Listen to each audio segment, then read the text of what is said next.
Bienvenue dans ce troisième volet des fondamentaux de Zoho CRM qui va être consacré à l'utilisation commerciale au quotidien de votre outil de gestion de la relation client. Nous allons voir ensemble une série de points qui sont importants pour votre activité commerciale, pour l'optimiser et faciliter votre travail. Le premier point sur lequel il est nécessaire d'insister, c'est la mise à jour et l'enrichissement de la donnée qui va se faire vraiment au fil du temps. Suite à la création de votre base, un certain nombre de contacts importés ne vont pas avoir une richesse d'informations très importante. Et pour améliorer la pertinence commerciale, marketing, mais aussi de l'administratif et du SAV s'ils utilisent aussi Zoho, il va être crucial que chacun fasse l'effort de cette mise à jour. Nous allons voir comment elle se fait et vraiment tout est prévu pour que ce soit le plus facile possible et que ça ne vous prenne pas trop de temps. Alors voilà d'où on part en général quand on vient de récupérer ses contacts dans Zoho CRM. Il va y avoir un certain nombre de champs qui ne sont pas renseignés, certains très importants, comme le numéro de téléphone ou les types de produits ou services qui ont été acquis par ce client. Également le site web par exemple est absent ici. C'est quand même des informations qui vont être nécessaires à plusieurs départements et qu'il faudra aller modifier au fil de l'eau lorsque l'on se rend sur la fiche client. Il est assez facile de rajouter les éléments dont on dispose et qui n'apparaîtraient pas. Un élément qui est rarement présent en fait, c'est celui de la qualification du compte, sauf si vous gériez déjà ce point auparavant. Il va falloir aller saisir les catégories correspondantes à chacun de vos contacts. Ces catégories vont vous permettre, par exemple, prospects froids, on estime que ce sont des prospects qui n'ont pas de potentiel ni à court ni à moyen terme. Si vous avez correctement renseigné ces catégories dans votre base de données, vous allez pouvoir lancer soit des opérations marketing, soit vos campagnes de prospection commerciale sur cette population très facilement en créant une vue dédiée aux prospects froids. Donc j'espère que vous vous rappelez comment on crée une vue. Sinon, reportez-vous au deuxième volet et vous retrouverez une section dédiée à la création des vues dans Zoho. Et en fait, évidemment, pour pouvoir utiliser cette fonction correctement, il va falloir que les champs soient correctement renseignés dans la base de données. Un petit peu en dessous de cette partie, donc, qui est l'entête de la fiche de compte, on va retrouver tous les éléments relatifs à ce compte. Donc certains sont peuplés automatiquement, comme les opportunités en cours que vous auriez rattachées à ce compte, les contacts, les pièces jointes que vous auriez inclus dans certaines de vos fiches contacts ou rattachées à la fiche de compte, comme par exemple le contrat qui vous lie avec cette société ou les devis que vous auriez émis. Et enfin, les emails qui auront été envoyés via la CRM.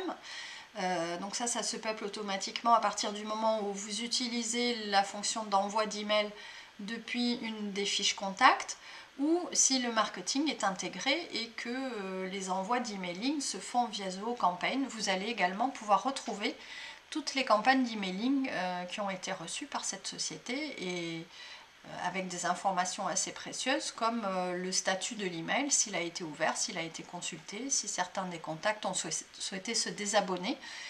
Donc voilà, ça vous permet d'avoir là encore une richesse d'informations qui vous informe vraiment très précisément sur le profil de vos prospects et clients et qui vous permet d'agir en fonction, donc soit commercialement, soit au niveau marketing.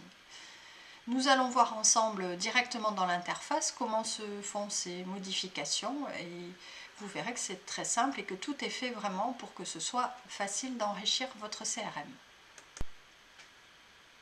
Donc ici nous sommes sur une fiche client qui a été quand même un petit peu renseignée déjà. On retrouve le statut de ce contact qui est donc un prospect, son téléphone, on n'a pas son site web. Par exemple, il suffit d'aller consulter le site pour pouvoir assez facilement aller le rajouter ici. Vous voyez que chaque fois que je me promène sur un champ, j'ai un petit crayon qui apparaît pour le modifier si besoin. Donc je n'ai pas à rentrer dans le détail de la fiche client pour aller modifier. Si je souhaite le faire, par exemple si j'ai vraiment plusieurs champs à modifier, je peux aller ici en haut dans le bouton modifier, ou alors simplement, comme on l'a vu, cliquer sur un des champs pour aller saisir une information. Voilà.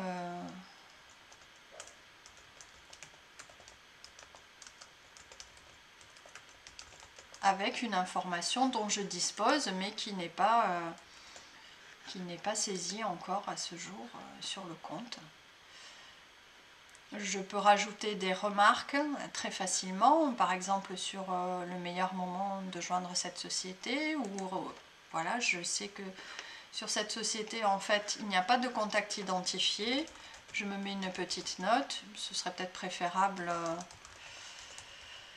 de créer une tâche pour cette action, puisqu'en fait une société sans contact clé, ça veut dire qu'on ne va pas avoir d'email ou adresser des campagnes ou envoyer des documents ou des emails de prospection. C'est quand même un petit peu gênant. Donc sur un compte comme ça, la priorité va être d'identifier une personne.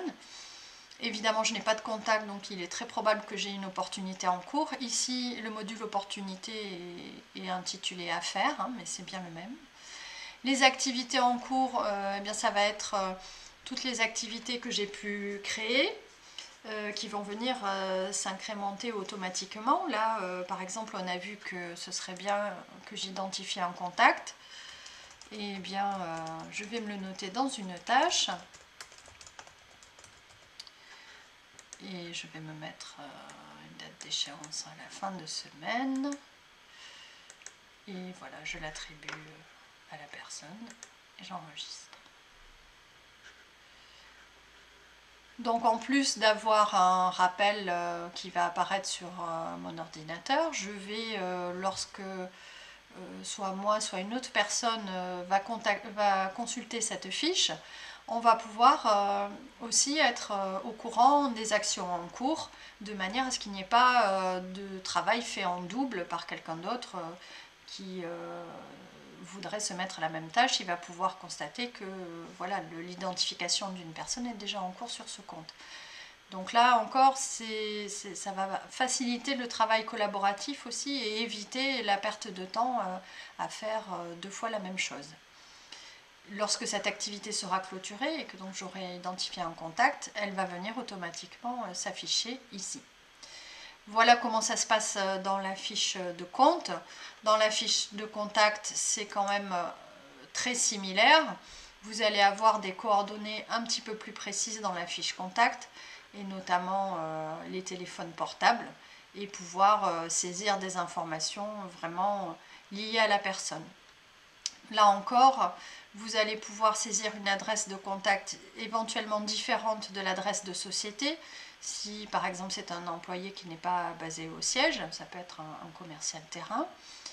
Vous pouvez avoir une description de cette personne et une richesse d'informations qui va vraiment dépendre de ce qui a été configuré pour votre société. Là par exemple, on peut saisir le type de source qui nous a amené à connaître ce contact.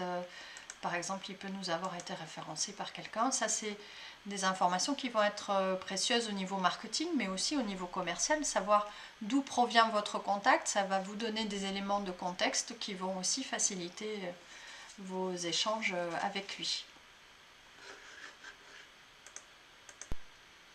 Voilà, merci de votre attention et je vous retrouve très vite dans le point suivant. À bientôt.